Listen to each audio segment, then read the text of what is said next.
Iran says a framework deal with the United States currently exists, but it does not include the nuclear issue, nor does it cover management of the Strait of Hormuz, which Tehran has insisted that it has the right to oversee. Iran's foreign ministry spokesman says that while conclusions have been reached, that does not mean that the parties are close to signing a formal agreement. Most of the topics on the negotiating table have been agreed upon. That's true. However, it cannot yet be confirmed that a final agreement will be signed. No party can make that claim at this stage. There are no specific details yet on how the Strait of Hormuz would be managed. That will ultimately be up to the countries bordering the strait. We remain in constant communication with those countries, and we have a strategy in place to help ensure security and stability in and around the waterway. Now, those remarks come after Donald Trump suggested that talks with Iran have been constructive, but he's urged his representatives not to rush the negotiations. Trump says the blockade of Iranian ports will remain in place until any agreement is formally signed. His Secretary of State, Marco Rubio, has said the U.S. will give diplomacy every opportunity before considering other options. We have what I think is a pretty solid thing on the table in terms of their ability to open up the straits, get the straits open, enter into a very real, significant, time-limited negotiation on the nuclear matters. And hopefully we can pull it off. It has a lot of support in the Gulf. The president's not going to make a bad agreement.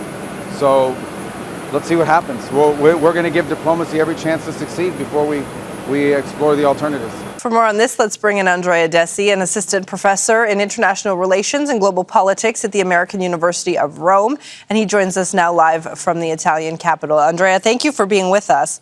So after a lot of fanfare about 48 hours ago that we may be close to this memorandum of understanding, it now appears that both sides are trying to temper expectations a little bit about how and when this is going to be done.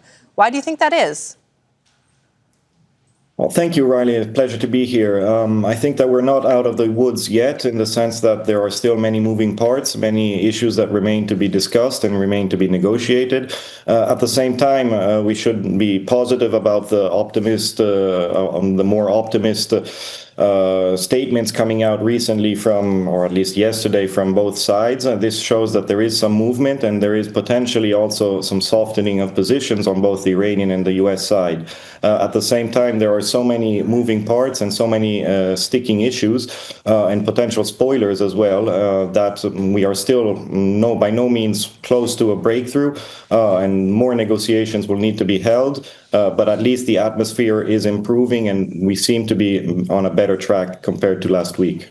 It's difficult to know from the outside looking in, isn't it? Because on something like the Strait of Hormuz, the positions don't seem to be softening at all. Iran says, we're going to keep sovereignty of it. The Secretary of State, Marco Rubio, said yesterday, we can't let them do that. It would set a dangerous precedent. So how big of a piece in the negotiation is something like this going to become in order to get to that next step?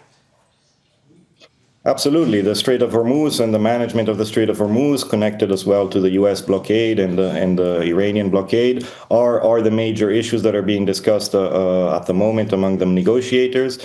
It is a positive dimension, I would say, that we are trying to separate certain issues and therefore try and address the Strait of Hormuz first, and then later, in a later date, the nuclear issues, which is a much more technical and long-standing negotiation. On the Strait of Hormuz, clearly Iran is sticking to its position of wanting to manage and wanting to change the status quo of the Strait of Hormuz since this conflict began. I think that while the statements in public seem to be rather straightforward or rather strong and not showing concessions, I think behind closed doors there is movement. Also on the element of paying of tolls or a small tax to transit the Strait of Hormuz, there is some movement and softening of positions here. At the same time, clearly this is a waterway that is of severe importance to the global economy, and any sort of management of this waterway will need to have the buy-in of all countries bordering the waterway. This implies that Iran, but also all the countries of the GCC, will have to find a mechanism that is acceptable to both sides, but also acceptable to the international economy and to international law. I think there are creative ways to do this, and the statements of moving away from a formal toll by Iran would seem to indicate that there is some movement on this dimension. Yeah, but it would be no small feat. I wonder, when we talk about the blockade that the U.S. has currently on Iranian ports, and we talk about Iranian control of the Strait of Hormuz, we're talking about economic leverage that's happening right now between these two sides. We also talk a lot about the economic situation in the U.S. and the pressure that's putting on Donald Trump. But how much economic pressure is being put on Iran right now, given what the economic situation was like inside the country before this conflict even started? And how much pressure does that put on Iran to maybe negotiate on the Strait of Hormuz and negotiate on things like sanctions relief? Absolutely. The Iranian economy, the Iranian nation has been under severe stress and severe sanctions and severe conflict most recently. Therefore, there is no doubt that the Iranian economy is suffering dearly. At the same time, Iran is a country that has withstood significant amounts of pressures of decades of sanctions, including also a long Iran-Iraq war, for example. Therefore, the Iranian nation has a long history of remaining steadfast in the front of external pressure, external threats, and the outcome of this latest conflict, of this latest war started on the 28th of February, seems to indicate that actually the Iranian position has not been weakened too much with regards to the negotiations.